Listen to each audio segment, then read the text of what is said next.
understanding of love, to bleed willingly and joyfully, to wake at dawn with a winged heart and give thanks for another day of loving, to rest at the noon hour and meditate love's ecstasy, to return home at eventide with gratitude, and then to sleep with a prayer for the beloved in your heart and a song of praise upon your lips. That's love, y'all. Thank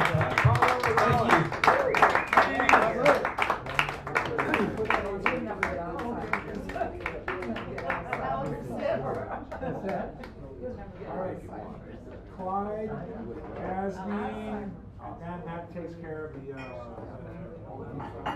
shuffling unexpectedly. Give him a round of applause. You've heard him, you've seen him, you know who he is, what he's done at midnight at 3 o'clock in the morning on HBO. All right. This one's called The Day the Internet Got Wet. On a sweltering day in the middle of May, I was kicking it out on the boat. No, not sailing at sea, but as still as could be in marina, my vessel afloat. While the sun brightly shone, I was lost in my phone, just revising a message I wrote. But was busy, my mind, so I set out to find a distraction to quiet and lull. So I clicked on a link and neglected to think of the waves as they wept on the hull. Or above all my tweets with his triangle feet sat a mocking and squawking old gull. So the minutes I passed on the deck by the mast with the videos viral galore, and I fed on the buzz with a smile because I could easily watch a few more. All the folks in the vids were all funny young kids and their antics were hard to ignore.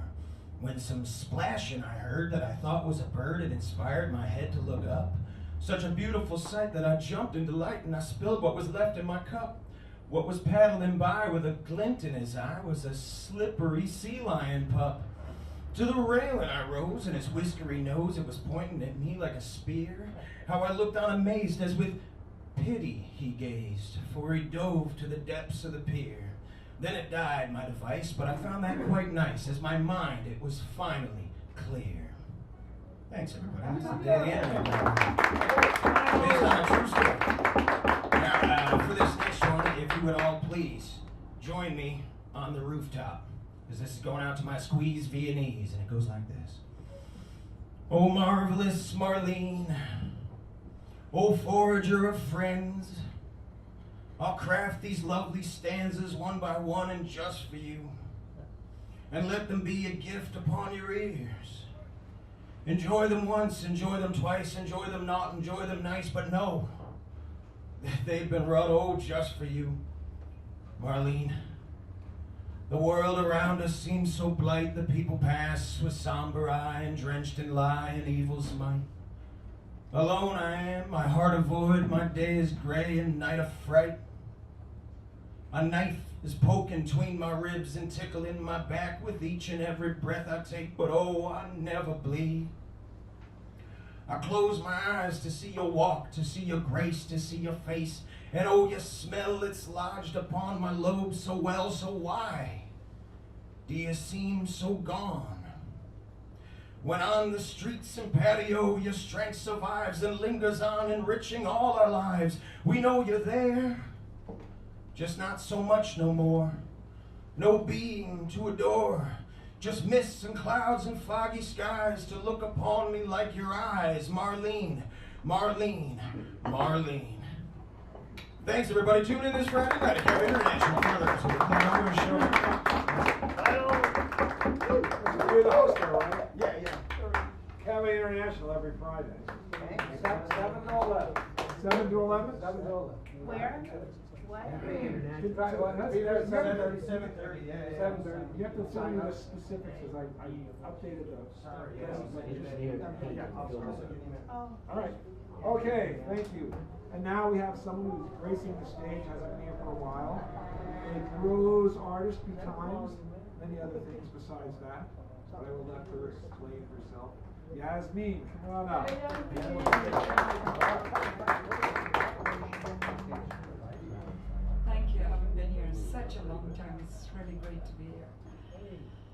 Okay, this is hot off the press. It's been published by Ishmael Reed. So, what confounds me is that it's called Fighting Words, 25 years of provocative poetry and prose from the blue collar press. I am not blue collar, but he's got Norman Mailer and Herb Gold, so I guess it's all right. You know? None of us are blue collar. I'm blue That's collar. Ishmael. That's Ishmael. I'll say no. Yeah, it's wonderful. Okay, this is just an extract from the novel. So it's called, he's titled it, it was the Feast of Purnima. It was the Feast of Purnima. Processions filed past my bedroom window. I peered out at them, my heart beating at the thought of joining them, dancing in their midst, fleeing with them to the nearby beach, sitting on sand, watching the moon, watching a silver gold disc expanding, igniting the waves of the ocean, pulling them in closer over the populated shores, scattering the people, black crows over silver white sand. Purnima, the feast of high tide, of the full moon, a feast of feeling. It's not like Christmas, Merrick. We don't have to worry about buying presents, go crazy shopping. It's a feast, a real feast with nature. Sure, Merrick was dressed in jeans, a blue plaid shirt unbuttoned. Sure, Henri. My forefathers celebrated the same kind of feasts, so I suppose I too should prostrate myself on sand before the moon. Stop teasing me. I'm much too happy today. Happy, happy. My arms coiled, caressing his neck. Happy that you're here in Bombay, in India. I want to take you all over the city, to all the places I've loved and talked about. Want you to meet all my people. Take it easy, honey. I'm not in the mood to go flying all around. Ain't you ever gonna get your head screwed on right, Miss Chicken Little?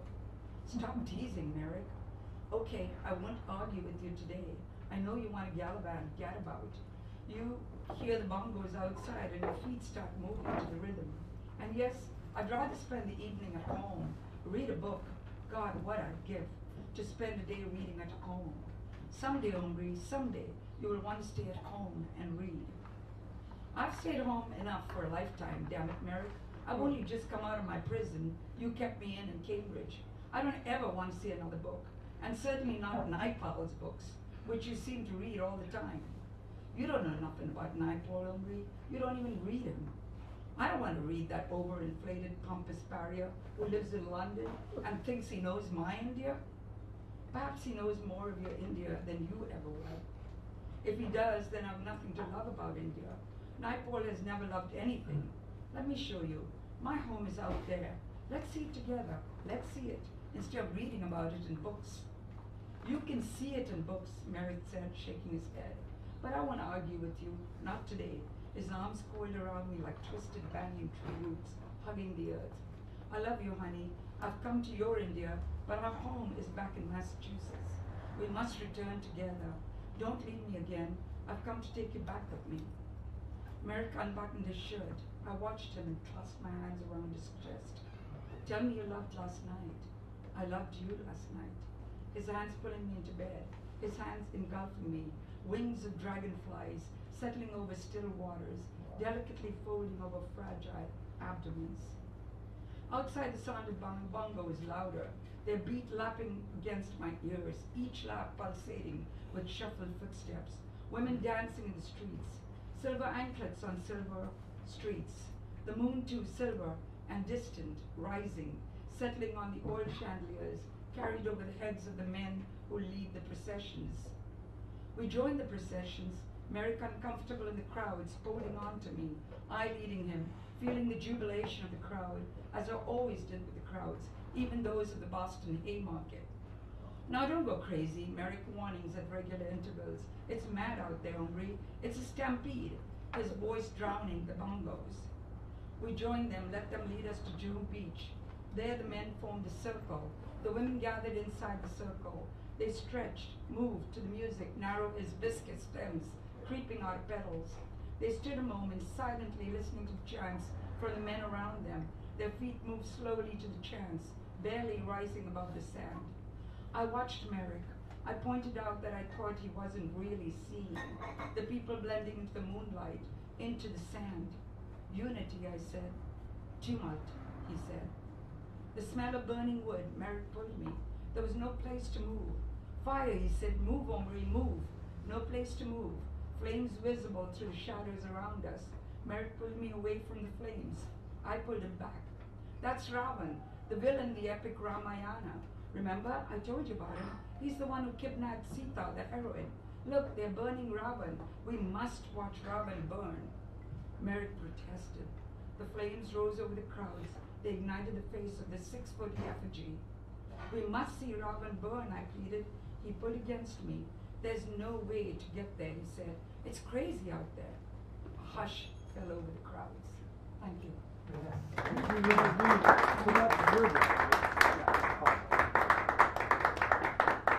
What's the name of your novel? It's called Parallels. It's going to be called Parallels. So is that an excerpt from that? Yes. Okay, and that's gonna be in that. Yes. Paralleling the situation in India with parallel situation in But, America. but it's not in print yet. No. It It's will just an be. extract. All right. Yeah. Mr. John Rhodes is next, to be followed by Peggy, Stephanie, Hal, John, myself, and Clark, for our teachers. So give them a nice little round as he comes up.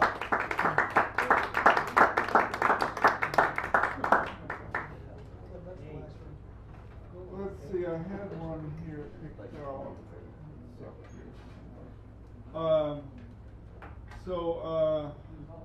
I'm not exactly positive of the date, but I was able to reserve a table in the Civic Center for June 5th, I think. They had it written all wrong. They had it written as June 9th, and then they emailed me just this evening. I think it's June 5th. It's supposed to be on a Friday, so it's most likely the 5th. And it's 5 to 9. I'm going to have pottery there, rock bottom prices, so I can make a little bit of money. And there won't be anything over $100, I don't think. There'll be a lot of stuff around 10 and 20. So. Where is this? At the Civic Center, you know where the farmers market usually is, right there. And they let me have it free for 1 month, and then they're gonna work with me. They'll take 10% for the other month. So, and let's see, I'm still trying to let me just. Won't take me too long. Let's see where it's title. Oh, just while he's doing that, this blank piece of paper could include your email if you wanted to be on the emailing list for here. Because I send out something once a week that just talks about who's coming up next and a write-up of what happened before and sort of a preview of other people to come. So do that at the break when you, if you would mind to. If you don't. If you have to. Well, I don't mind. You ready? Okay, I'm ready. So this poem is about riding the Muni, and it's my favorite place to drift out of my mind. So, and just to give you an idea of how I wrote it, and I wrote an arbitrary title. I use a lot of puns. It's called Hammurabi on the Babylon Trolley, and then shows the Muni, the money. I am married to the maiden of the Muni. She is the wife that came from the rib of the second-hand crock I bought. She regularly raids the tenderloins. She is the bust on the front of the Muni, so proudly polished by custodians of old trolleys, ruled by men's follies. She has half moons in her eyes, not full moons. The driver has full custody of everything beneath the mortal wheel. The turnbuckle bounces as he gasses about. The driver of the Castro has a sterile cuckoo clock above his head that came from the Black Forest next to an immaculate Mother Mary. He drinks Radha Krishna's brand goat's milk at breaks. The stepchild of the steppes also just stepped on the Muni just to go to the cable car turnaround to watch the Powell Street moon at midnight. He screams there as Farley did once. Show me the Muni! He meditated on the Boston town trolley turned around. Wait a second. He meditated on how the Boston town trolley turned around once upon a time and pondered how he had heard from Jack Cassidy that a stage coach driver had said to him once the Wells Fargo was just a childish stage. The Muni on vacation wages war on death and taxes in Vegas. There is a Republican from Alaska who is hunting down Moose who drives the Haight Street bus. Sharon Tate will never bear witness nor listen to baited statements from the press. Man, the sterile cuckoo master has sealed her fate. My eyes start to roam as I think of Punic Wars. I am punished by puns of ill-gotten gains in children. The Muni is so puny. I can't chase the Henius because I'm chained to Andromeda. Parker pulls my teeth and bites my driver's license to see if it is real when I board. The drivers are so uneducated. I once heard one of them vocalize a double negative. Thank you.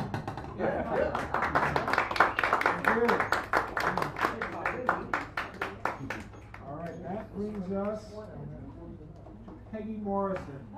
This is her debut here, so let's make the noise that we usually make. Animal noises, whistling, pounding the tables. Oh, you might trip yourself up. Oh, I'm sorry. It's okay, here. Okay, so thank you for allowing me to join you. My first time here, I'm Peggy Morrison. The day you gave me a tour of your city. We started early at Twin Peaks to beat the tourist buses. Sky was pink. We greeted the city into dawn. Then we went around the back of Mount Davis and across to breakfast in the Haight. Passing reminiscence of sunshine days faded into a bright overexposed background, while today's street is etched grimy as we approached the best breakfast restaurant, Sazi. There was a woman sitting alone at another table. He went over to help her get the cork out of her water bottle. Gentlemen, I thought, pleased to be with you. You explained about the lively Fillmore jazz scene you had witnessed as a teenager, seen the culture, how African Americans have been pushed out, the city redevelopment, the traitor Willie Brown, and we would watch a black and white documentary about it later. Walked around North Beach, pointing out the best Italian restaurant. You had a special parking place up the hill. We walked down a few blocks to land at City Lights. Both spent time browsing there, each purchased a couple of books. I bought Rumi and a book on jazz you helped me select, you having forgotten to give me the textbook you had promised. Then we went on to the financial district, the Battery. You explained that this had been the Barbary Coast, center of culture back in the day. Showed me the brick buildings from the 1800s next, weathered 1800s wood beams visible, still preserved next to the skyscrapers. Tell me the name of the club where once great musicians played, about the skyscrapers being built, the little park we walked through with the redwood and a fountain. The little parks were part of the developer's deal when the old city tore down. We looked in through the windows of an art gallery. Turned out to be quite a long walk back to North Beach to your Honda. Then it was maybe 2 p.m. the tour was over. We've been out long enough. It's time to go home.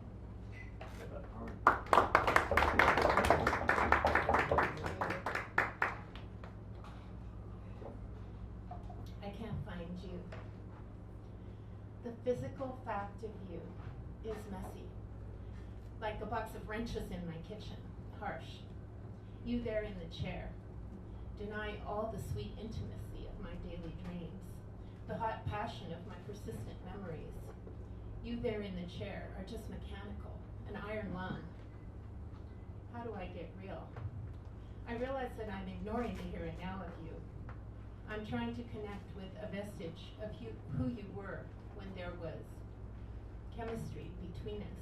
There is no here and now. My mind so strongly denying it. My heart still broken, doesn't beat with you. Here in my kitchen, the wrenches, all the nuts and bolts of fact. So messy.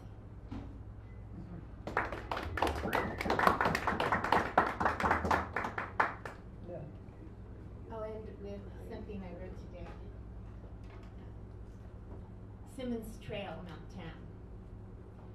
Lovely serpentine, manzanita covered slope. Fog drifts through far pines. Peggy Morrison, ladies and gentlemen. Nicely done. All right, that brings us to Stephanie, then Hal, then John, then me, then Clara. Stephanie, hand up, please.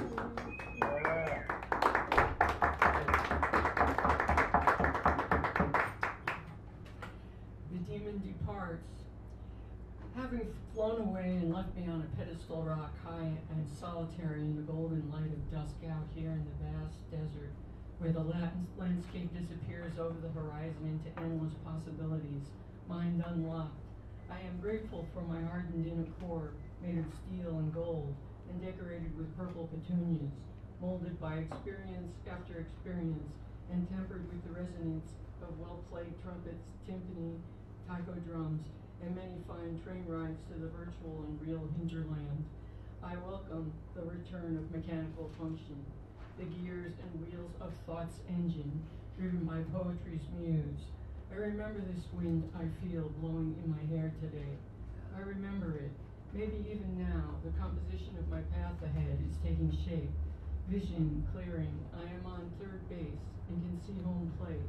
The game has been stalled a long time as I listen to the coach and await the wind-up and the pitch. To run or not to run. Sizing up my life, I consider all the possibilities before me, and I realize that the final inning is entitled work, work, work, future, and work. The bell has sounded, the final stretch calls. Do I float to the finish line on a glaucous cloud of retirement inertia, or do I embrace each day in its unpredictable fullness? The choice is obvious. I will not dive into home plate risking a touchdown by the imminent catcher, but I will slide with my feet raising dust, raising so much dust, raising the dust of the ages, and so pushing it on the way to scoring a big victory for the team, even in death, giving it over to mistletoe, native people, to earth and moon, and the generations yet to come.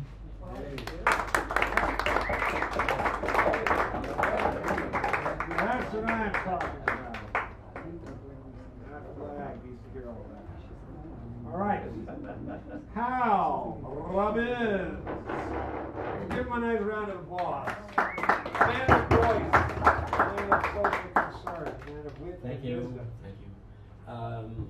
I will do another pro-vulture poem. I hope it's not one I did before. I know I did Vulture by Robinson Jeffers at some time, and Under the Vulture Tree by David Bottoms. National Vulture Awareness Month is September 5th of this year. This is by Richard Wilbur, and it's called Still Citizen Sparrow. Still, Citizen Sparrow, this vulture which you call unnatural, let him but lumber again to air over the rotten office.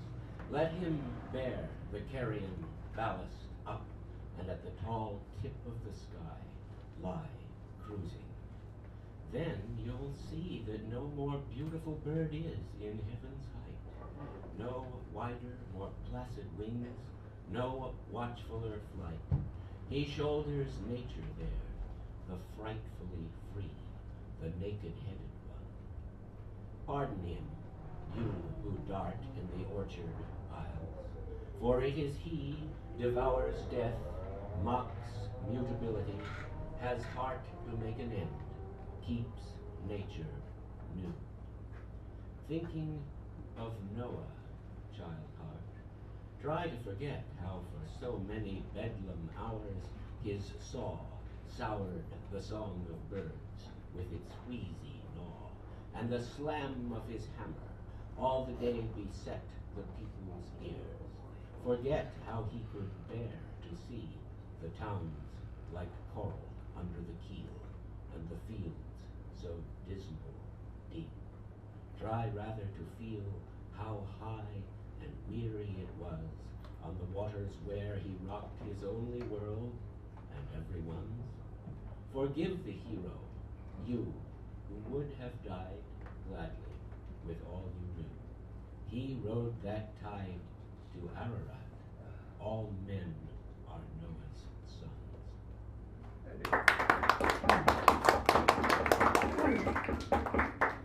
This is by Robert Graves and is called A Welsh Incident. I know I haven't done this before. But that was nothing to the things that came out of the caves of Crickairth yonder. What were they? Mermaids? Dragons? Ghosts? Nothing at all of any things like that. What were they then? All sorts of queer things. Things never seen nor heard of nor written about.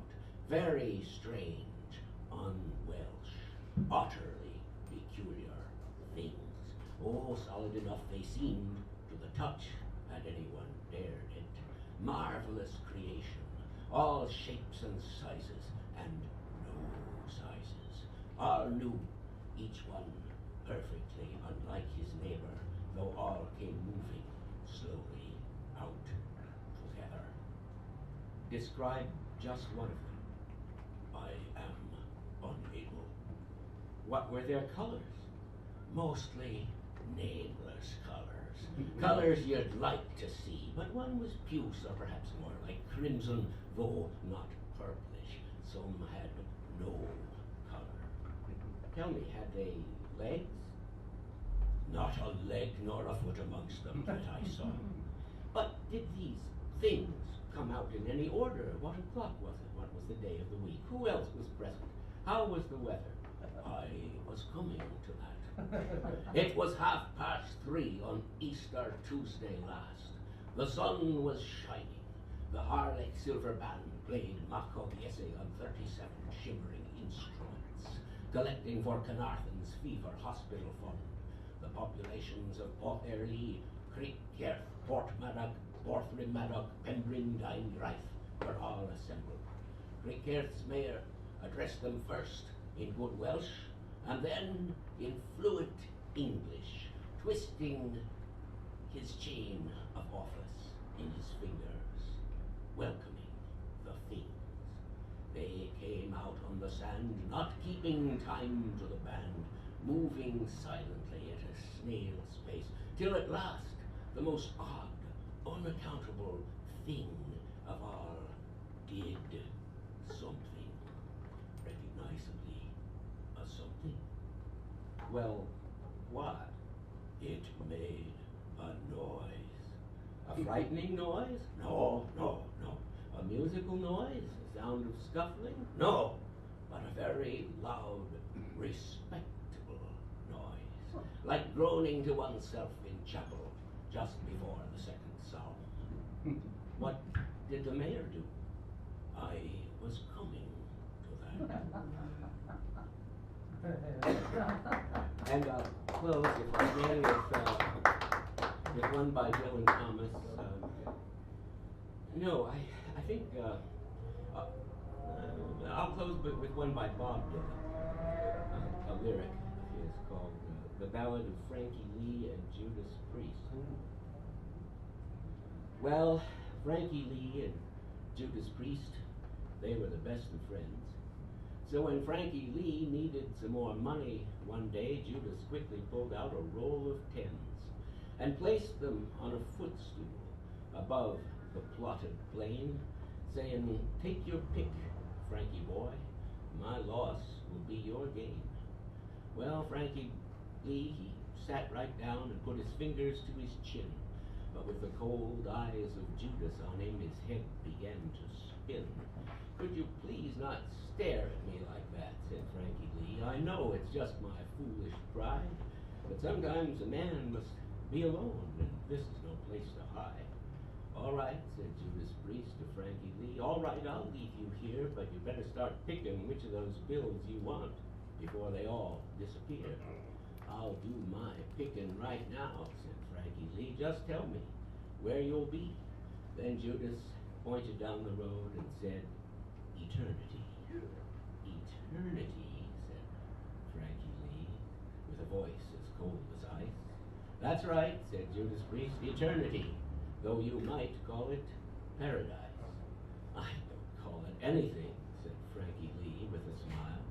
"All right," said Judas Priest, "all right, I'll see you after a while." Well, Frankie Lee, he sat him down, feeling low and mean, when soon a passing stranger burst upon the scene. Are you Frankie Lee, the gambler whose father is deceased? Well, if you are, there's a fellow calling for you down the road, and he says his name is Priest. Oh, yes, he is my friend, said Frankie Lee in fright. I do recall him very well. In fact, he just left my sight. Yes, that's the one, said the stranger, as quiet as any mouse. Well, my message is he's down the road, stranded in a house. Well, Frankie Lee, he panicked. He dropped everything and ran until he came unto the spot where Judas Priest did stand. What kind of a house is this, said Frankie Lee, where I have come to roam? It's not a house, said Judas Priest. It's not a house, it's a home. Well, Frankie Lee, he trembled, and he soon lost all control over everything which he had made while those mission bells did toll. He just stood there looking at that bright house, as bright as any sun, with 24 windows and a woman's face in every one. Then up the stairs ran Frankie Lee with a soulful bounding leap, and foaming at the mouth, Frankie Lee began to make his midnight creep. For 16 days and nights he raved, till on the 17th he burst into the arms of Judas Priest, which is where he died of thirst. No one said a single thing when they carried him off in jest, except, of course, for the little neighbor boy when they carried him to his rest. And he just walked along, head down, with his guilt so well concealed, and muttered underneath his breath, nothing is revealed. Now the moral of this story, the moral of this song, the moral is one should simply never be where one does not belong. And if you see your neighbor carrying something, help him with his load. And don't go mistaking paradise for that home across the road. Now, Robin. All right. John, looks like Shively. Did I say this right? John Shirley. John Shirley. It's an R. Okay, Shirley. John Shirley, come on up here. Shirley He's with also an R. new. Shirley got it right this time.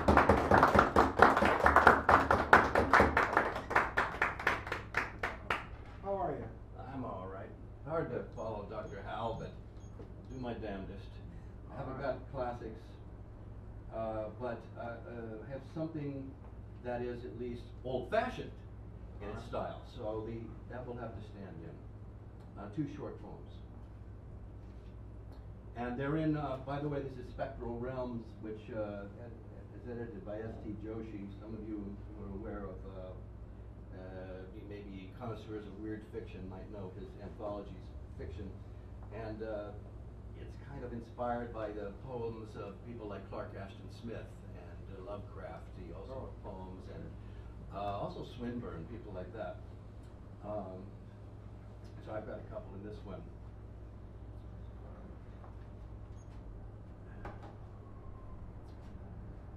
A search for light in night, a search for dark in day. A morbid child with hair gone wild and teeth like snaggled fences became obsessed in snowy trust and sought distorted senses. With cloak of black and cloven track, he slinks through brightest day, searching shadows and lairs of widows, places light won't stay. He likes such places, cobweb traces, caves where none should be. He looks for niches brimmed with riches, in shadows neath the trees. Would he be right to walk at night and never in day embark? But night and day is the only way for one who fears the dark. That one. When rose petals fall. This is actually a lyric too, but it's a poem too. The Blue Oyster Cult recording this. Supposedly, we'll see if they get around to it. I wrote a bunch of poems, lyrics for them. Rose petals fall. I do understand your need for the spring, your need for the sun, the lark on the wing. I do understand your fear of the dark, cupping your hands, protecting the spark. But I love the garden when winter comes near, when lilies are faded and blossoms lie sere.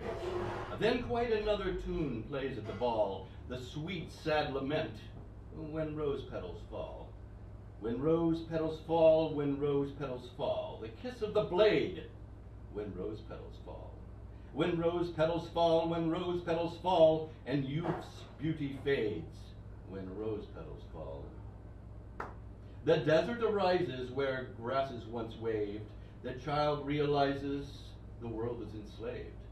The odd couple shrugs. They hold withered hands. They wait to become dunes rising in sand.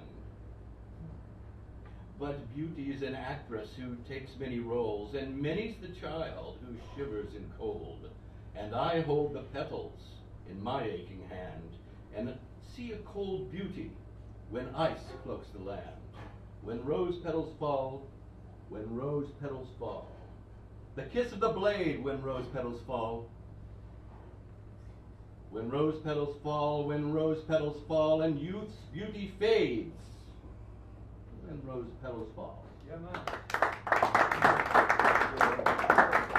John Shirley, ladies and gentlemen, a new year. Come back. Don't leave us in the lurch. For the church. All right. Before our feature comes Clara Sue, before Clara Sue comes me, so I'm going to step up now, as they say, to the plate. Thank you. Thank you. Good night. Is your friend Mike in front of you, Dan? Is that your What? friend Mike there at your? This is my friend Mike. All right. I don't want to do that other way. And Brady. Yeah, thank you. All right. So here we go. This short poem is sort of has a bit of it. I used to call it Western history in a nutshell. And it's called Fair Helen, after Helen of Troy. And believe it or not, the first 5 or 6 lines came to me as I was walking through the park. I didn't want to forget them, so I kept on repeating them. But it was a week before I actually wrote the thing down. Anyway, so here we go. Aeolian stars, soft night air, Aegean beauty ever fair, dancing through the hall in her prime, sweet Helen loses no grace with time. Millennium's girl, it's true, I still fashion a blush on you, your sweet glances caught shimmering while lyre and muse set singing. Ardent whispers given and caught while no one knew what would be wrought. Sweet Helen's constellate beauty was their clarion for duty. They set sail for Ilium bound and brought its battlements to ground. Fervent love returned at last, forgiven all for what was past. And when in time your guise gave way, the vigil was kept night and day. Men stayed on, stood close at hand, guarding the treasure of their land. When your blink was slowly missed, a maiden's hand touched at your wrist.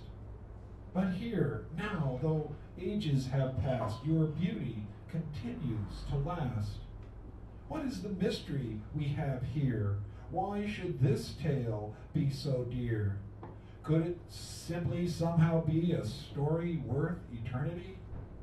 Or do we now lack their sense? Does it chide our indifference? Dear sweet Helen, I give you this, my respect in a lover's kiss.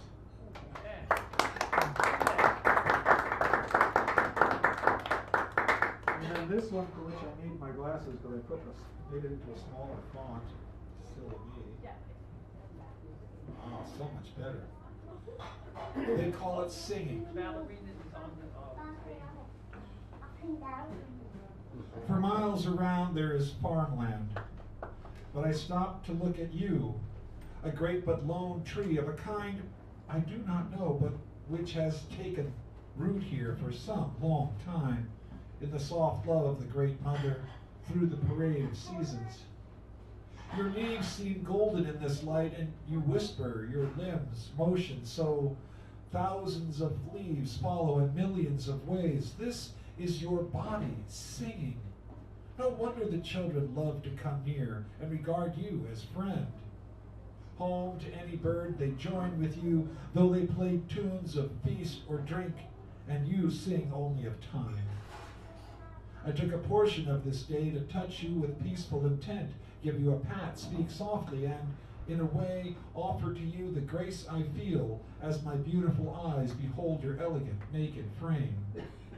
The friendly wind plays soft through fluted clouds drifting in the sky, and you have a beautiful style, wonderful taste in friends, and your mind refines mine, your spirit laughs with the ground, and this is freedom. Intimate with our mother, you reach to the stars with muscular limbs, moaning in your passion so that God is pleased. His hand finds your soul and feels its yearning to build music. We share instruments, you know. We are companions on this earth, and with it so we are friends of the sun and its planets.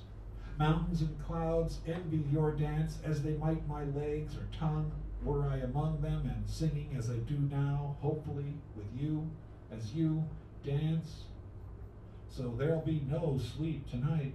I am become a pilgrim with the whole of this prairie as my summer house. And it's true, love does bring out the truth that one is never forsaken as one may be by the joys of our simple paths.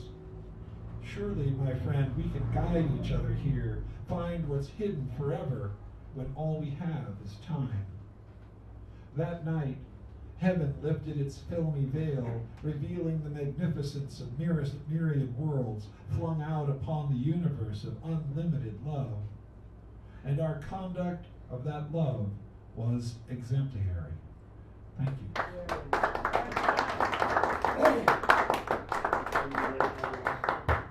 Claire Sue says she's ready. I hope you are. Give her a nice round. A wonderful American girl. The ineluctable. I don't know what that means, but it sounds good. She didn't get upset with me. I don't know how you spell it. Anyways, I only have two little poems. The first one is titled The Fools. Drink and be drunk, the elixir of words. Arrive, depart, blind at Satoichi. Keen as his blade, touch me, I dance. True love equals gardens plus deserts plus wisdom plus foolishness. The sun dials up a round of heat. Love, happiness.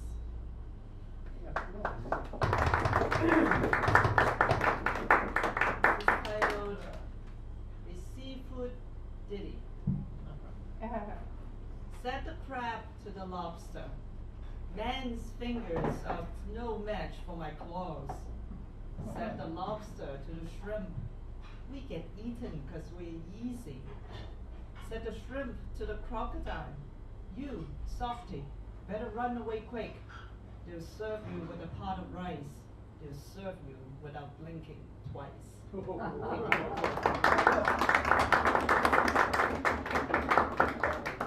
Sue, thank you. And now, as I like to say, one of my favorite parts of the evening, where I get to wax upon the feature who is about to come up here and entertain you. Johnny Hernandez. I first met him here, actually. A singer-songwriter, humorist, political bon vivant, and many other things. I don't know what he's going to do tonight, but he's always been good, fresh, entertaining, intelligent, and perceptive. Give him a nice round. Welcome Johnny Hernandez to the mic, please. well, tonight we will juggle. And he'll spin some plates. There you go. Hamsters and plates? Is that what you said? Hamsters and plates. Johnny There you rebuilt go. that guitar himself. Don't tell your story sometime. No, this is a different one. What different one? This Oh, is, yeah. this is the, oh, you know what? Is that the other one? This is the other one. This is the other one. I thought it was the other one, but not that The other. other one. Oh, look at this. Because it could have been the other one that I thought it was. Stage setup. But that's different. Getting old, memory isn't what it was. What did you say? Getting old, memory isn't what it was. What did you say? Getting old, memory isn't what it was. What did I say? Am I talking to you? Huh? Do I move this table out of the way? That's good. Is it good? Yeah. What did I just say? Huh? Huh? Who are you? I mean, who are you? We know each Where other. am I? You're, I'll get back to you. Yeah, yeah. Oh. Look at that too, shouldn't we? All of this preparation, look at that. But we want to go lower the mic. This is why it's easier to get, that's what I was just gonna do. Oh. This is why it's easier, not really easier, but it's He was less just gonna- complicated he was to gonna be tell you poet. about Here we go. What? You got me. Okay. And very fortunately, ran into my friend Marco here, so if he can squeeze himself Marco. into a corner somewhere, Marco harps. Marco We harps so is in seldom town. get to play together, so I have no idea what's going to happen because we haven't practiced anything. So I just said to him, look, I'll tell you what the key to the song is before I put each one on. If you want to join in, join in. And if not, you know, whatever. Muppet. So here we go. Yeah, this is good. That's D. So this song here, I wrote like about 10 days ago, especially for tonight. He's So known for just- doing just things like wanted this. to let you know that, okay? So it's very special. I miss coming here on Wednesdays. It's unfortunate I live in Union City. Well, that's not unfortunate, but it's like 38 miles away, right? And I come every Thursday night kind of religiously because I help Natch set up and do all that. So that's kind of it. And then I go to Mutiny Radio like every other Friday. So that's kind of, and then I try to make the Saturday poetry at least once or twice a month. It's just, it's too many days of back and forth. We become the stepchild. But I'm gonna try to, well, you and also the Tuesday, I used to do the Tuesday nights at the library. And I haven't been there about as long as you're asking me. I know, I gotta go get my glasses. That says, it looks like a D, yeah. Well, it's not an O, right? We'll You don't find have- out. you don't have the key of an O. So anyway, this one's in particular for, well, you'll see. And if you feel inclined to sing along at any time, please feel free to do so, because that's a fun thing. There you go. Jimmy crack corn. There you go, yeah. You didn't say we couldn't have to sing the song.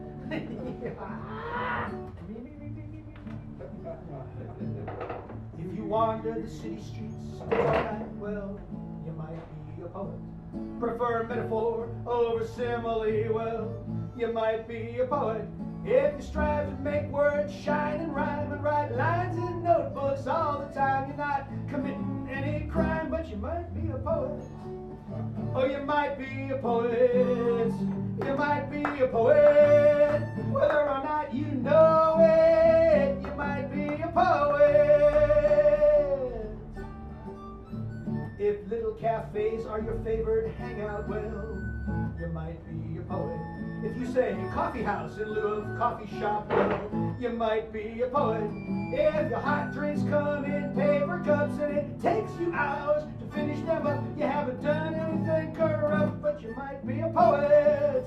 Oh, you might be a poet. Hey, you might be a poet. Whether or not you know it, you might be a poet. You might be a poet if archaic words like thou and thee are a part of your extensive vocabulary. And if you frequent bookstores, workshops, and a library, I think we can all agree you might be a poet. Hey, you might be a poet. Whether or not you know it, you might be a poet. If open mic is your idea of an evening out, well, you might be a poet. And metered phrases keep spilling from your mouth, well, you might be a poet. If someone requests a tanka or haiku and you know just exactly what to do, you're among those gifted few and you might be a poet. Well, you might be a poet. You might be a poet. Whether or not you know it, you might be a poet.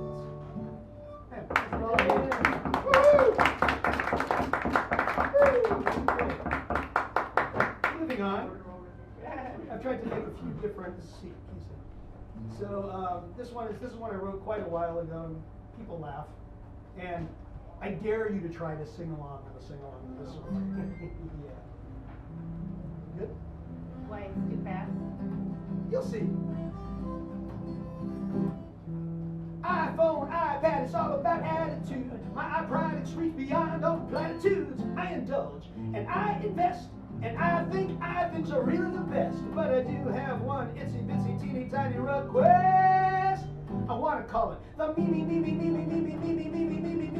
phone, because it's all about me, and that's a change I can condone. If you were me, you would see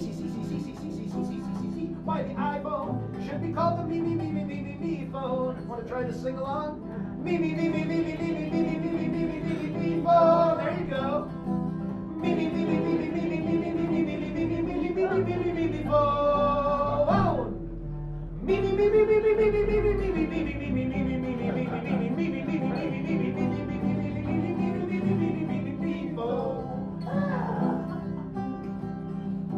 In the iMac, iWorld, I can conclude with everything it's very proper, not rude. I for integrity, I for intense, I for innovation where your money's spent. But I really must insist, at the risk of not seeming a gent, I want to call it the me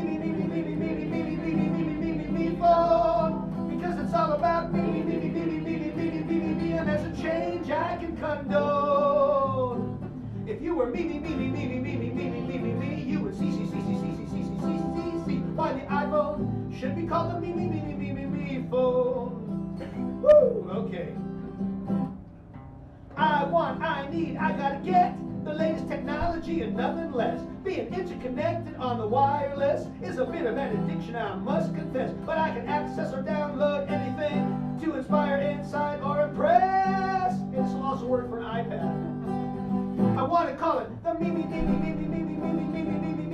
pad, because it's all about me, and there's a change that can't be bad. If you were me, you would see why the iPad should be called the me pad, and why the iPhone should be called the me phone. Woo! Silly stuff. Thank you for that. I actually, quick little blurb. I actually got to play that for a Nashville producer who's actually pretty well connected. And he told me, he said, I have no idea what I would do with that song, right? But he said, but you should come down to Nashville and play it at the Bluebird, because he said all the songwriters would have a rock. He said, I don't know what I can do with it, but so just come down and play it. And I'm like, oh well. F, I guess, yeah. F or C. F. First starts with C, chorus is an F. So maybe a C? F, G, C, and A minor. So it might be a C. It's C. Okay, so this one, we have our wall of remembrance here. I actually wrote this the evening that Carlos. This was written for Carlos. Okay, so and it kind of goes out for all of our friends that are watching up there now. Okay.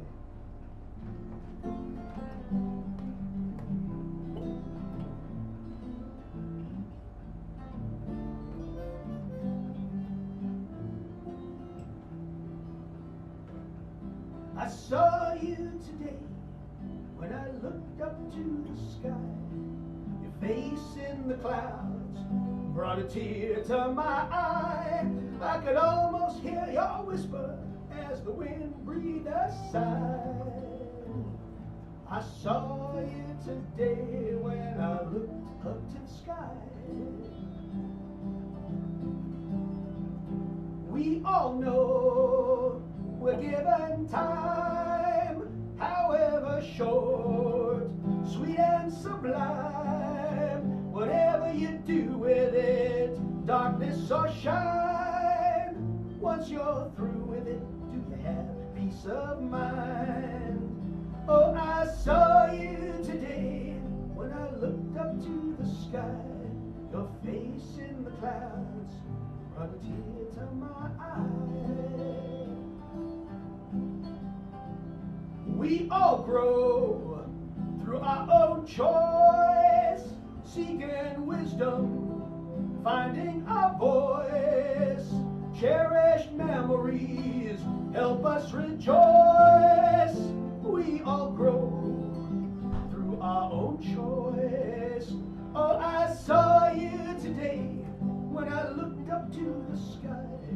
Your face in the clouds brought a tear to my eye. Is life just a dream? Did we choose to be asleep? Outside of the present moment, what secrets do we keep? Reality unbounded, fantasies unchained. All I know is I keep having these strange thoughts inside my brain. And I saw you today when I looked up to the sky. Your face in the clouds brought a tear to my eye. We all flow through time and space. Here or there, we try to find our place. Not often fair, the challenges we face, but we all flow through time and space. And I saw you today when I looked up to the sky. Your face in the clouds brought a tear to my eye. I could almost hear your whisper as the wind breathed a sigh. I saw you today when I looked up to the sky. I saw you today when I looked up to the sky. Your smiling face in the clouds brought a twinkle to my eye.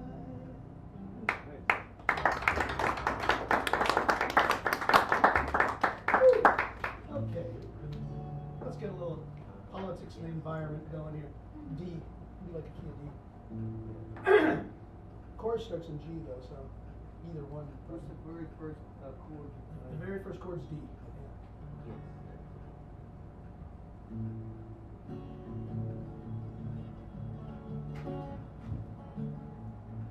Our present society, it appears, runs on dinosaur juices extracted from the earth for all it's worth and put to a variety of uses. The black gold we value, depend on and crave, apparently comes from the collective graves of creatures now part of the soil. Is this the fate that awaits us when we become oil? When we become oil? When we become oil? When we become oil, what entities will extract us from the soil? Will there still be a need for the sludgy fluid that's currently so profound? Or will the future be carbon dependency free and let us rest in peace in the ground eternally from our toils? When we become oil, when we become oil, although that fluid may start out organic, once it's processed, there's good reason to panic. Petroleum, its byproducts, and plastic toxicity tend to hold a particularly special place in our capitalist society. Will it all finally come down to a boil once those cockroaches take over and we become oil?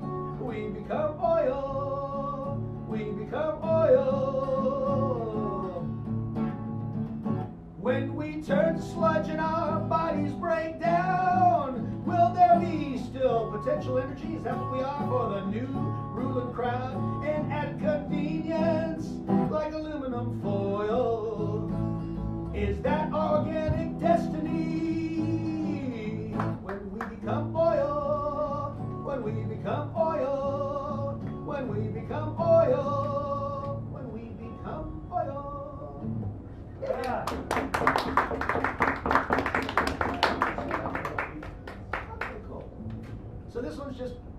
this song. This is a nice song about my favorite place, living in San Francisco on the coast. It's also in D. Go straight D.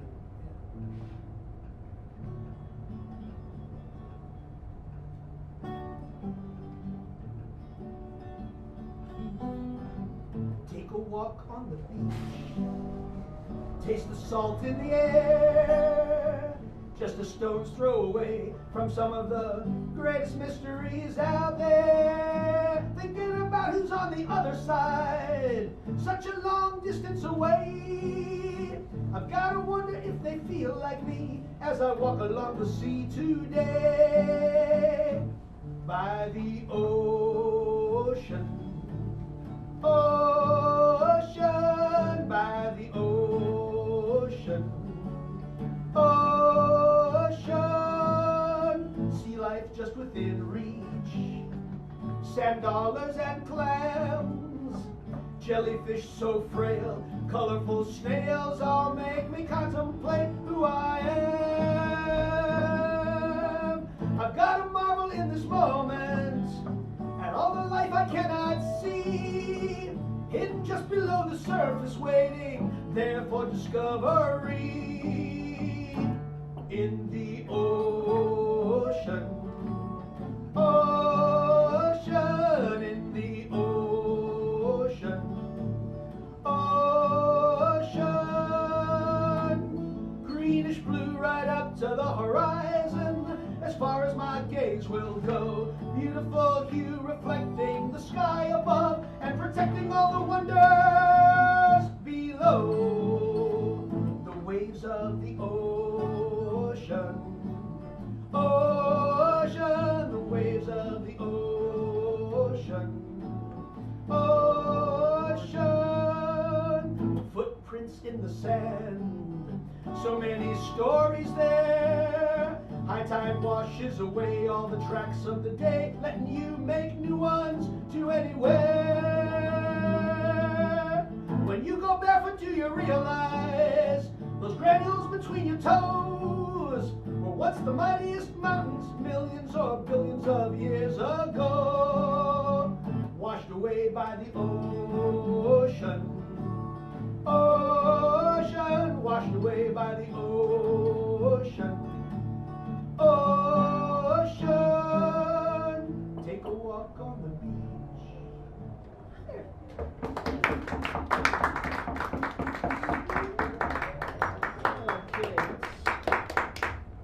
let's see. Oh, actually, that's good.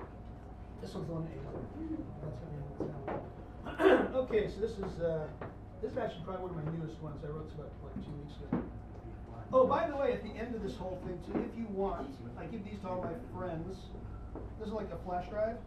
It's got like all my stuff actually up to last week on it. There's probably somewhere between 250 songs or something like that on it. All the albums that were published and stuff, and live performances from Mutiny Radio with my friend Rob Carr playing a very wicked guitar and stuff like that. So if you want one, just let me know. They're for free. I hand them out to my friends. They're USBs. You can just plug them in and, you know, yeah, and spread them around. That's the whole point of music. So yeah, it's in the break, you know. Yeah. Anyway, this one's called Whispered Words of Freedom.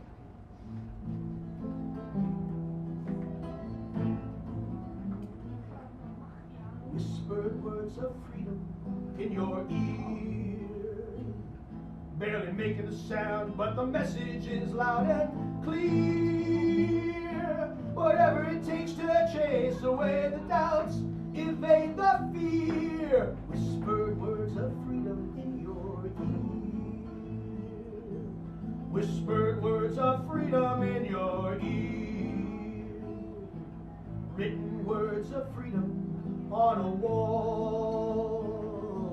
Graphic shouts of hope translated through a hurried scrawl. Statements made in anger blister and fester in the raw. Written words of freedom on a wall.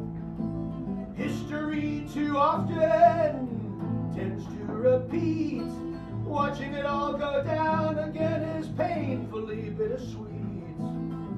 Best to remember, lest we forget. People rise to the moment and then fall without a net. Whisper whispering words of freedom with their dying breaths. Whispering words of freedom with their dying breaths. Whispered words of freedom in your ear. Barely making a sound, but the message is loud and clear. Whatever it takes to chase away the doubts, evade the fear. Whispered words of freedom in your ear. Whispered words of freedom in your ear. Autonomy, choice. Whispered words of freedom in your ear. Civil rights, deliverance. Whispered words of freedom in your ear. Emancipation, free speech. Whispered words of freedom in your ear. Free will, independence. Whispered words of freedom in your ear. Justice, liberty. Whispered words of freedom in your ear. Opportunity, redemption. Whispered words of freedom in your ear. Respect, salvation. Whispered words of freedom in your ear. Determination, freedom. Whispered words of freedom in your ear. Freedom, freedom. Whispered words of freedom in your ear. Freedom, freedom.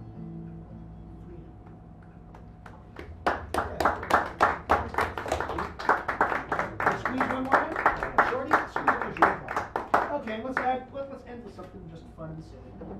This one's an A. That's that annoying one. A for annoying. A for annoying, there you go.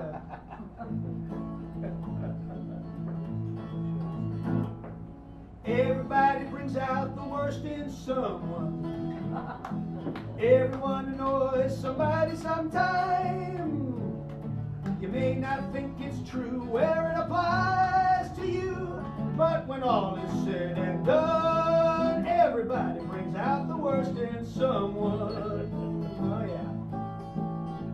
Have you ever been the worst you could be?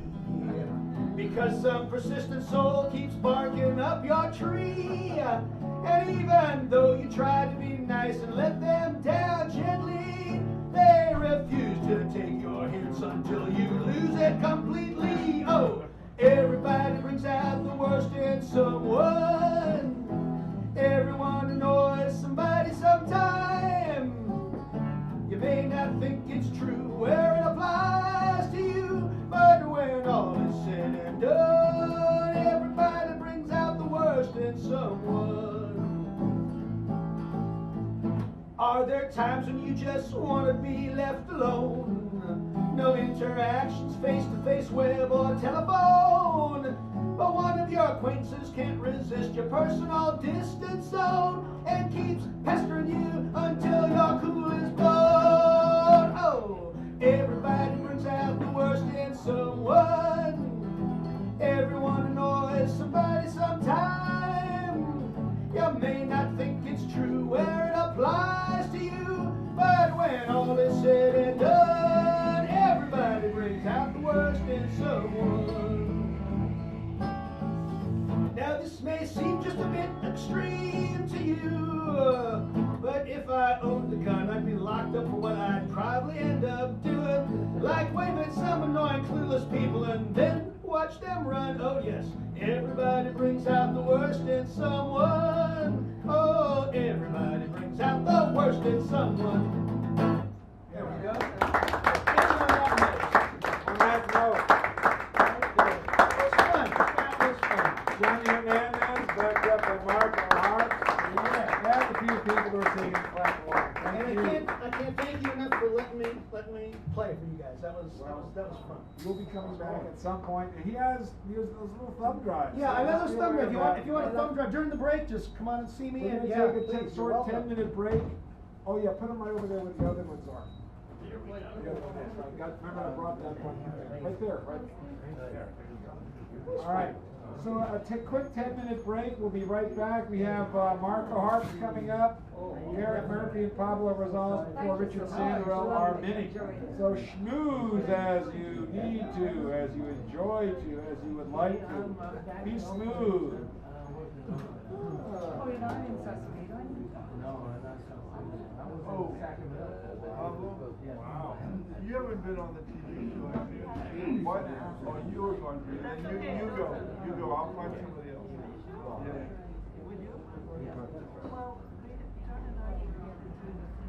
the one I saw when you're downtown. Well, how are you? Well, I mean, it's 27, isn't it? I'm working now. I'm not retired anymore. I have 2 granddaughters now. Can you take a vacation? Take a day off? I could probably take a half day. Will be in the afternoon. Yeah, it's a 3-hour gig. Well, It's not, but. An hour or 2 hours. Yeah, I can do like 6 hours. Probably gonna take the rest of the day off. Yeah. Well.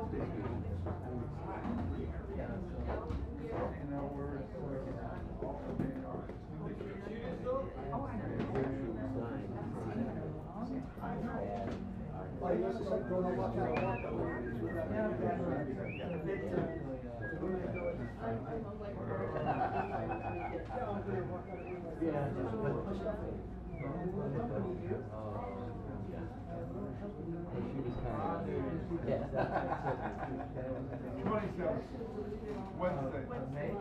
Yes. Yeah. Why is that? Big space?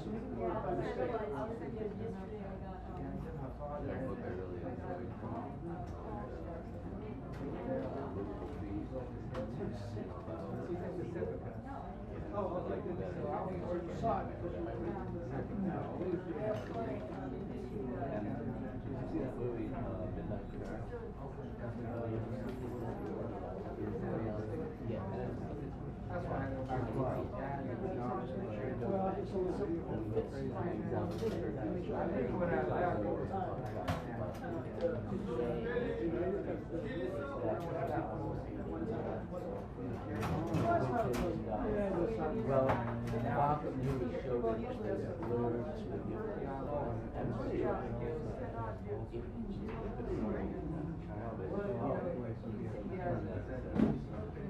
not anything that have anything to do with it. I mean, you know.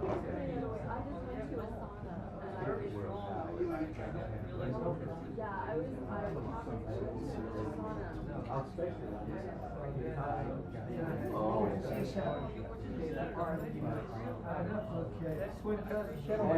Good night, thanks. Even an amazing speaking voice. It's really. He's got a lot of practice. It's very, well, it's very professional. It's very, very, very. That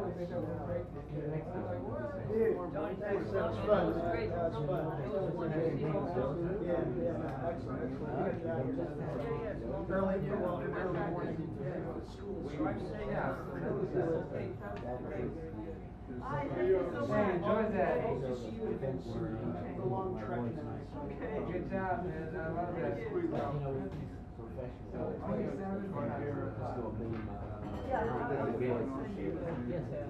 Oh, so you're saying they don't, I'm not familiar with the Delta one. Garrett, Delta would Force? you like to be on the TV show?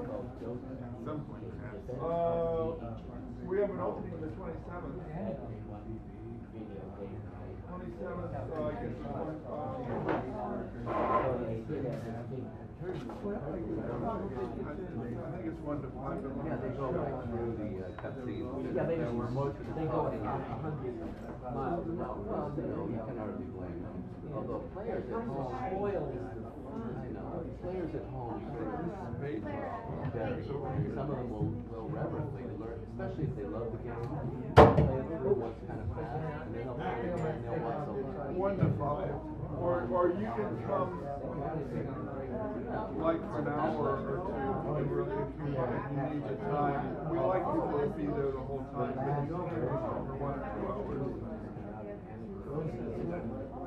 Too difficult on the 27th. Okay. Not every day, though.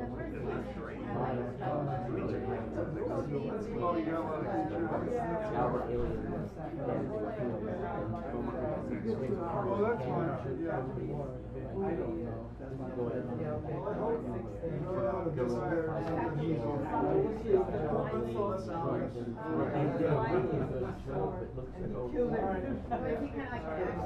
Oh, yeah. I see you.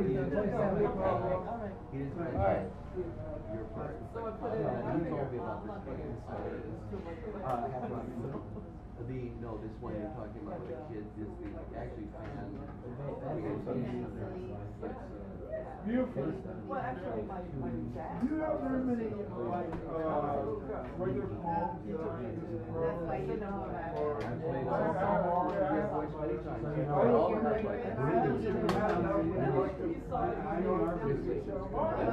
well, I like your interest in reading like stuff that isn't. Yeah, when something's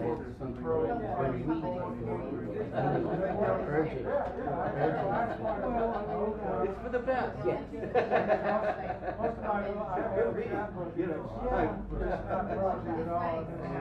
There's always like maybe something. So that would be the 27th. Mhm. Will that work for you? Wonderful. I think it's the same. 27th, here, let me write it out. Here, let me get a card and I'll write on the back of the card. Yeah, I did 34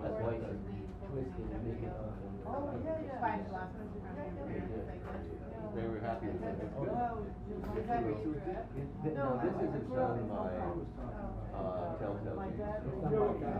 Because, oh yeah, well, just find something that lets people at Telltale know about you. They're right in the I've done a game.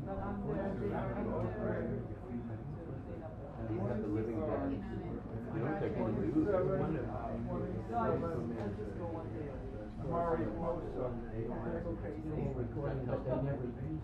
Are you gonna, do you have your own house already, or? Well, this thing sounds because they design things that on the fly. I mean, I've written one for that made for I worked out there and also, well, I should because my underwater painting job. Now I'm making less than I went to. I made some money on that after how. Near ready to retire from that. Do you know where that is? But we did make a little more on that. You know where? That was my impression. During that time. So I'm there. What you basically have to do is the rest of the court and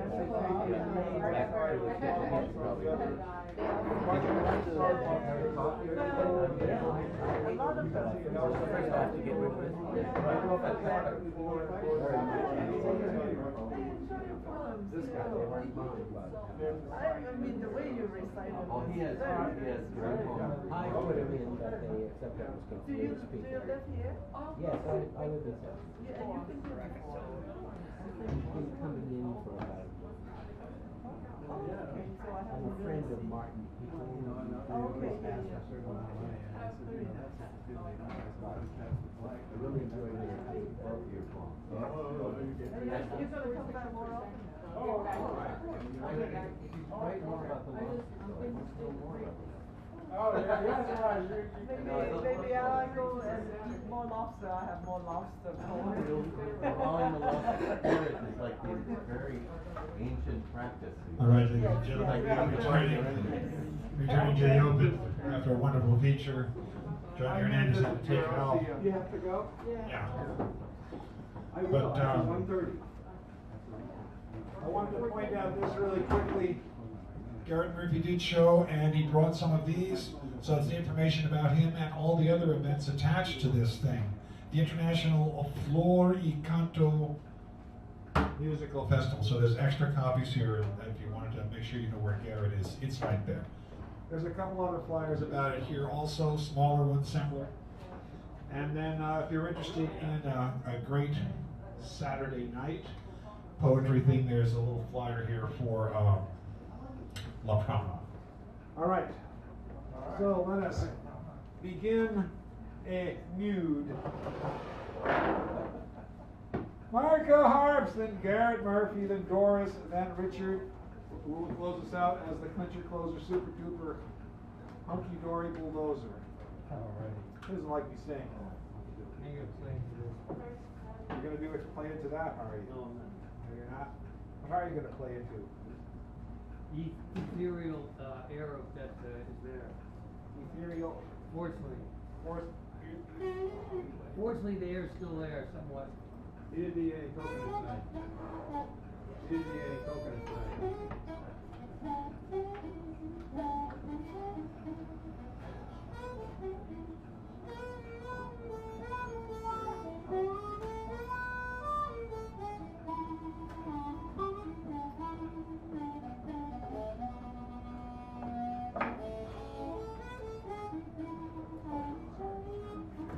Don't take her for granted.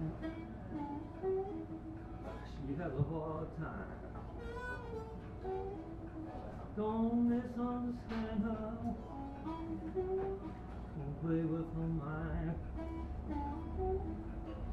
She gets so lonely, waiting for you. She believes you're the only one to see her through. Just treat her kind. She will love you blind. Do all you can to ease her troubled mind. Take her for granted. She has a hard time. There ain't nothing like a sensitive kind.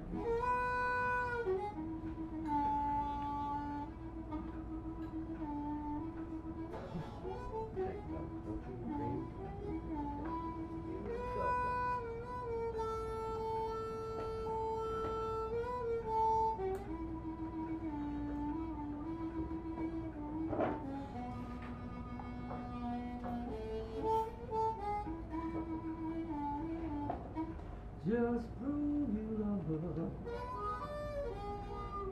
every day and night. I'm sure you'll discover she will treat you right. Just if you believe, know you will find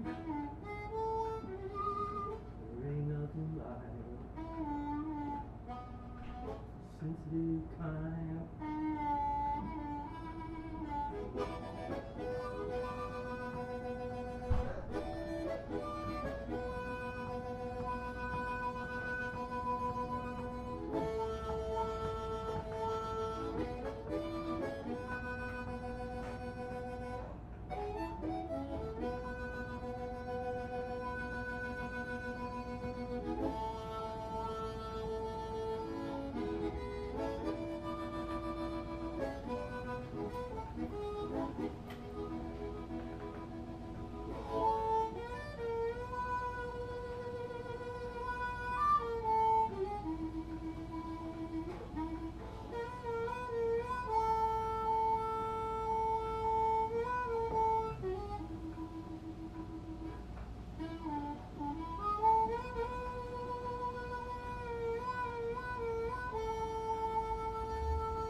Just be a man,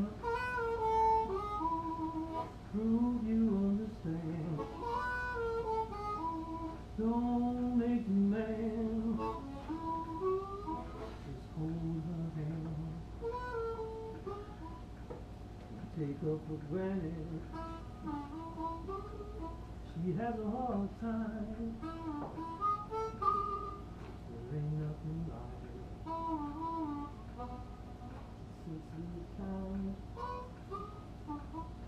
That's a song by J.J. Cale. Passed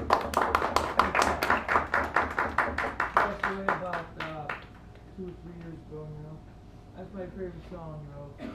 That's all I'm gonna do. Thanks a lot. Hey, thank you. Splendid All job. right, all right. Splendid. No Hogan tonight.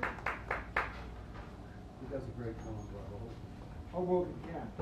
Great. Yeah, I left all the poems home, so. Okay, well, I hope you Next time I'll drag it. All right, I would like to now direct your attention to the empty mic, which soon shall be filled by a person of note and merit. Mr. Garrett Murphy is coming up, and give him a nice round of applause. And I'm going to tell you a little bit about this upcoming mayor flyer that he bought, so give him your attentive eyes and give him a round.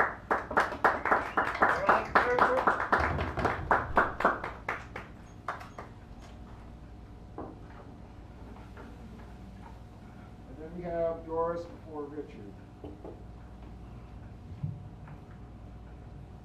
And tomorrow night I will be a part of one of the readings in the Florida Canto Literary Festival over at Galleria de la Raza, and from about 6:30 to about 7:30 or something like that. It's 6:30 to 7:30 on the Yeah. Yeah. But it's all on the paper, it's everything there, and it's several events that are happening, and he's doing his tomorrow. Yes, good job. I'm one of several features at the Galleria de la Raza called State of Resistance. In prison outside a cell. Let's talk about a special kind of prison, one that's so insidious most inmates don't know that they're in it, or know that they are their own correction officers. One's eyes and ears are more oblivious of their sentence than they would be to their own surroundings. The local color in the inmates and the language is as ripe as one might expect from a more obvious can. This is a jail that will never be on lockup, nor will it ever confuse orange with black. It is tighter than the most maximum securities, and yet can be broken free from with the mildest of ease. So come on, all you inmates, ease your way back to the outside world and get off that there cell phone.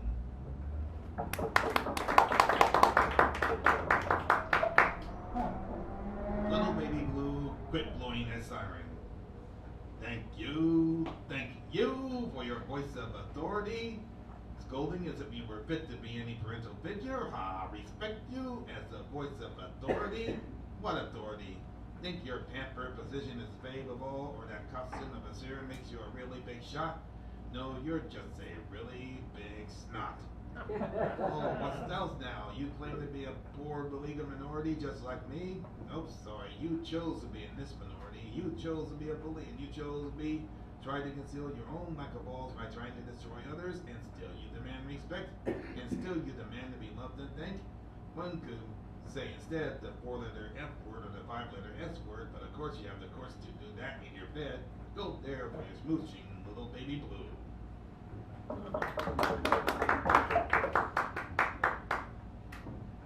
Sailing on the SSUS. So, you wanted to see them profiled, and you wanted to see them sermonized, and you too want them to lose just a little of their liberty, all because you want to be safe. You say it's a matter of convenience, and you say it can't be all that bad, just a matter of being careful, and besides, we're all in the same boat. But if you relish focusing specifically at them, and then claim this to be the land of the free, and yet to sit still for an exception to that catchphrase, while oblivious to non-existent exceptions for you, I fear, my friend, there's more than one boat around here.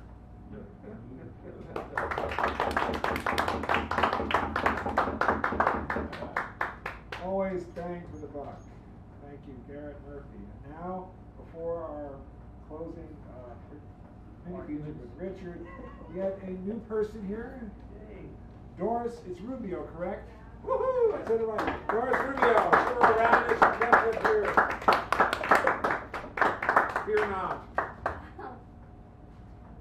Yeah, let me just note. Is that good? Oh, yeah. You're just a I wanna little make shorter sure. than the last poet. Okay, so I have experience performing in front of people. I've done theater for 3 years, but I've never performed anything personal, and I my writing's very personal.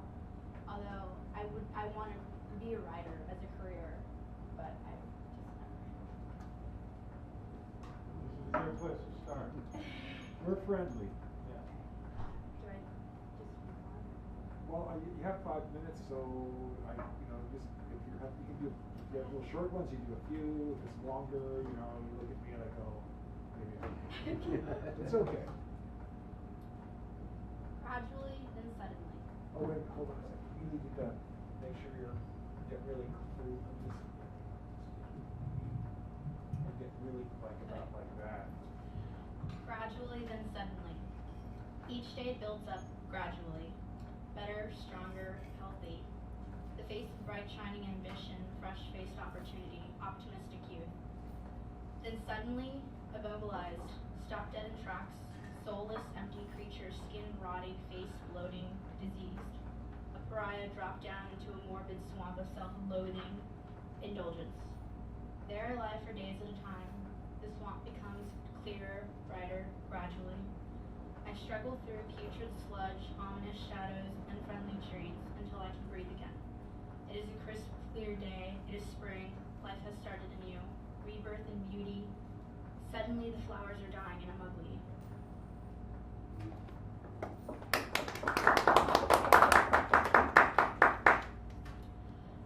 I hear heartbeats all around me. I'm not sure if it's my own or the walls. They never stop breathing or expanding or beating. They are more alive than these dull limbs. Silent. You have to be dead or almost to catch them. Inhale, there it expands. Exhale, there it contracts. The lights are off. Suddenly the shades of consciousness flutter. Vacant, blank, empty, spacious. These are all the words prettier than alone. I'm melting into the wall. I'm trying way too hard to feel something. All I need is myself. I need to be alone. Empty, vacant, spacious, blank. There is no word more beautiful or fulfilling than alone.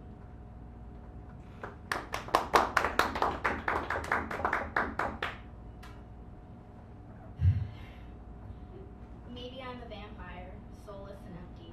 My heart is a black hole, hungry and insatiable. What were oceans inside me that once ebbed and flowed, full of emotion and compassion, have dried up, are now the stagnant tide pools of my discontent.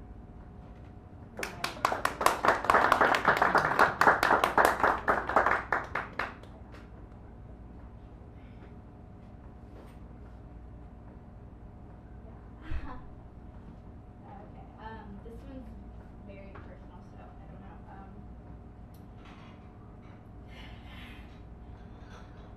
We're strangers. Yeah. We don't know you. We don't know Okay. we don't know any of your friends. Hello to daddy issues as I beg you to spank me. Harder each time. Punish me for the lifetime I will spend doing bad things a good girl shouldn't. Call me kinky as you thrust yourself deeper and deeper into my problems. Listen to me whimper as I mistake love for lust and vice versa. Always wrong and subconsciously right. Screaming loud enough to drown out the fact that when I'm on my knees, I'm out of my head. Say hey baby, call me princess, hold my hand. Grab my hips, pull down my pants, kiss my chasms, empty caves that provide fleeting pleasures for thrill seekers and self-deprecators. Whisper I love you to a ghost as the mist of my words envelop you with the hope that I can be a real person again one day, assuming I ever was. Mistake the damp fog of my affection for rains plentiful enough to cure your lonely droughts. Oceans are within and I am without. You fill me with sin, I drown you in doubt. I am 3, I am 5, I am 6, and again at 7. Let's play pretend like this conversation never happened. Don't worry, this game gets easier as you grow older. The bigger words you know, the more poetic it becomes to lie to yourself.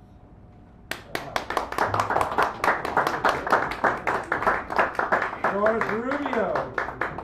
Thank you. Thank you. Never fear, the word just comes. We like it. And now our picture closer, super duper bulldozer, Richard Sandero, will come up here to do the mini. And we give him a bit of applause to recognize his approach to the Blake Rule. I have devices. Actually, I only have one. Well, as promised, I tried to write something new. I wrote this today, so it could be okay. It might not. I guess we'll see. Want me to base that up? Yeah, we're good. Like that? Yeah, something like that. Sister Moon slips into Morpheus. In flight, Sister Moon slips into Morpheus as she glides across the darkened cobalt blue sky. Below, lights from the Mother reflect the twinkles of stars.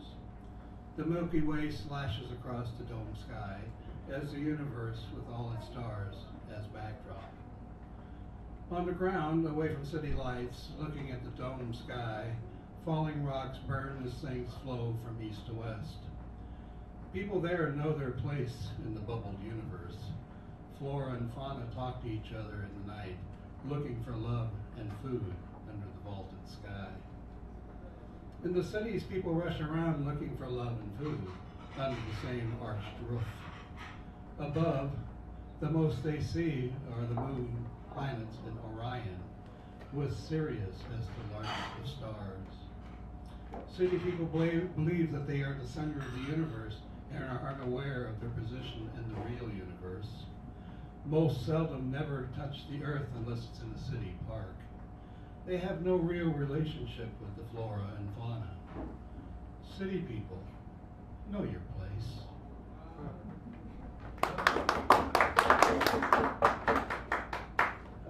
This is one I wrote recently, but I think I said it here. It's called Just Another Beautiful Day. It's just another beautiful day. Sun shines, light breeze in the land of St. Francis. Much further south in the Antarctica, it's another beautiful day. Sun shines, light breeze in the land of ice. In the land of St. Francis, people are out enjoying the day with little worry. Hey, the weather's nice, why not enjoy it? Much further south in the land of Antarctica, people are out, but worry about the rate of ice melt. In the land of St. Francis, entitled people drive their cars, one person to a car. There is a lovely smell of gasoline in the afternoon. In the land of the Antarctica, the penguins want to take off their coats. It's just too damn hot in the land of cold. It smells of warmth. In the land of St. Francis, water has stopped falling. The trout is back where it belongs. Water is wasted as if water will materialize from the blue clouded skies. In the land of Antarctica, ice that could be drinking water and water for crops runs off into the oceans, helping no one, not even the life in the oceans. Wasted, just like our future.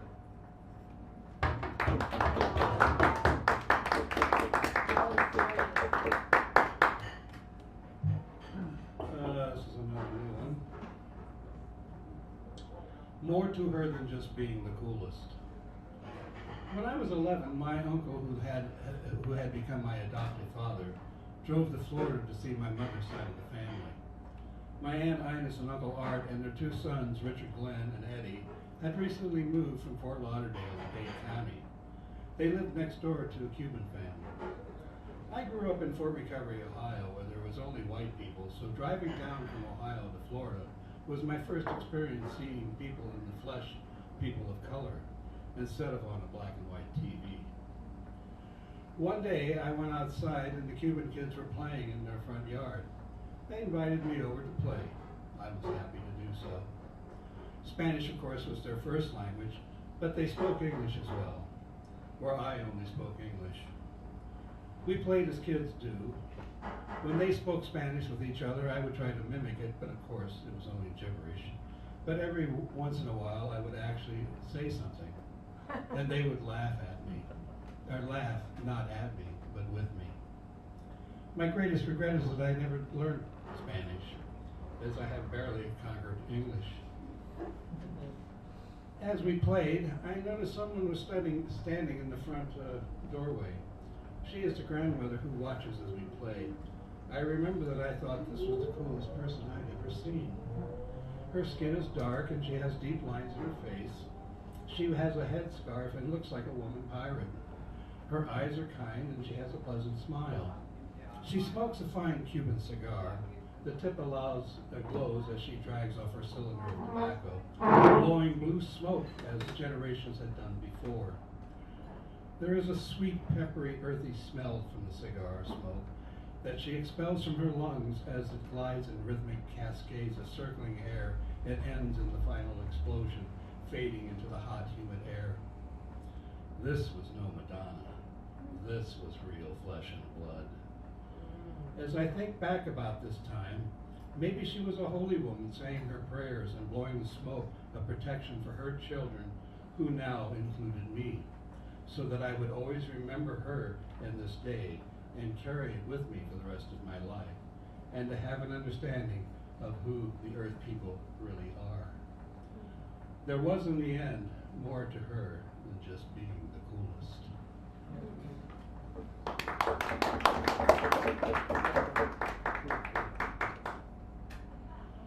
Well, I'll make this my last one. Save the other ones for another day. It's called Let Me Kiss. This is a fairly new one. Let me kiss your forehead that behind holds your intelligence, soul, and poetic thoughts with African rhythms. Let me kiss your lips that speak those poetic words that are intelligent, soulful, and in the cadence of African rhythms. Let me kiss those hands that hold the fingers that write or type those poetic, intelligent, soulful words in the beat of African rhythms. Let me hold and kiss the temple that holds the beauty and the truth of your intelligence, soul, and poetic thoughts that remind us of African rhythms. Let me dance as you speak your intelligence with the soulful, poetic words and the rhythms of Africa, so the world dances with me in truth and joy. Let us dance with your intelligence as the words spoken in African rhythms ripple out across the orb. Speak to us with your African rhythms. Richard Sanderell, thank you for the evening. All right. This is another of my favorite parts. She's going to take those cards and scramble them about. When you signed in, you put your name next to a number. And I'm going to draw cards with numbers so I can find the names. And these are the door prizes for the evening. Classic CD of piano pieces. There are 2 CDs in here. You got Liszt, Beethoven, Bach, Brahms. Maybe not Bach. People like these. I have a bunch of them. So this is another one of those. What is it? It's a little pencil holder thingy. Oh, It works like a whole other thing besides It's a pencils. Oh my God. What? It's a thingy. Thingy. I can't believe it. Poetry, poetry, and more poetry. Besides that. To be or not to be, Hamlet. Used to be called omelette. Yeah, but Hamlet omelet. Only okay. kidding. These are a set of those kind of folders that people put things in. So, of course, the mini feature and the keynote. A trivet with a psychic design in there by John Rhodes. That's what put hot pots on, right? Yes, you could do Hands that. and stuff. And then from Stephanie Manning, a travel magazine, via the Wonders of the Pacific Ocean and 9 other reader picks. So all of these are there. You may choose any one of them. and Every shuffle guitar them. picks? All right. I'm over. You're over. May I have a drum roll, please? Thank you. Now a spring roll, please. All right, here we go. Our first winner of the evening. Well, John Rhodes is not here. He's there over there. Okay, so takes care of him. Mr. Owen Dunkel. Any one of these fine prizes are yours. And remember, if you don't like the prizes are there, when you get there, you can always take one and give it to a friend who you think might like it. He takes the poetry. I thought that would work. And Clara Sue declines. Garrett Murphy, come on up and take any one of these fabulous prizes. Like I'd like to say, designed with your mind in mind. I'm going to think of another line to say besides that one. That's pretty good. Still good. We don't mind it there. But Thank you. We know you mind Deeport. When I can find another one. Thank you, Mr. Garrett. Well, speaking of Marco Harps, who's coming up here to take one of these fine, fabulous prizes. He is a winner. What's this item that I? Those are good if you want that organized paper. Well, I don't. I'll I'll decline. Okay, he declines. I wanted the one that Mr. Garrett took. Bunton, I'll decline. Bunton. I want the mini feature. So Buford's the mini feature next. Next week we have, as the feature is Bill Bartnaw. He was here a couple weeks ago. And it's going to be really good for him. So, Buford, you are in. Like Flynn, as my mom used to never say. Johnny Hernandez is not here. I thrive in my What'd you clutter. say? I thrive in my clutter. Doris, Back in the as I started. you're a winner. There's a high ratio of prizes to winners, so prizes to people present. So. You can also do the keynote. You could do the keynote if you want to come back. That's reading somebody else's poetry. You're the first one up, and you read a famous poem by someone else, and then you get into the open mic and do one of your own if you want. Oh, okay. Would you like to come next week? Yay. Doris! There you go. I think she could do this, right? Huh? You did the feature too. Why not? Wait a minute. Doris Rubio. Where are we? I knew some of the names. All right. Pal. Pal is the pal. What's left? Well, this, Hamlet, and you. No, I got Hamlet. Maybe I need to organize. Well, then you take all of them. It's all one thing. Maybe you're satisfied with Everybody wants same apartment for 31 Give years. it to that guy. Oh, hey, John, you wanted some nice binders to organize papers and thoughts? Oh, why not? There we go. See, the guy's so enthusiastic, I just about love it. No, these things are useful, actually. Otherwise, Well, the papers go every which way. There are times when there are niftier things. John, I'll have a thingy. you'll have the thingy. Yeah, there. Now that's very valuable. It looks like it just gets and it does. I know, I know. And Stephanie, she departed, so we got that. Richard, do you want anything other than, where did he go? He left with his ego. Okay, well then, He left with his ego. Yeah. Peggy, What are the remaining prizes? you have Mia or Hamlet.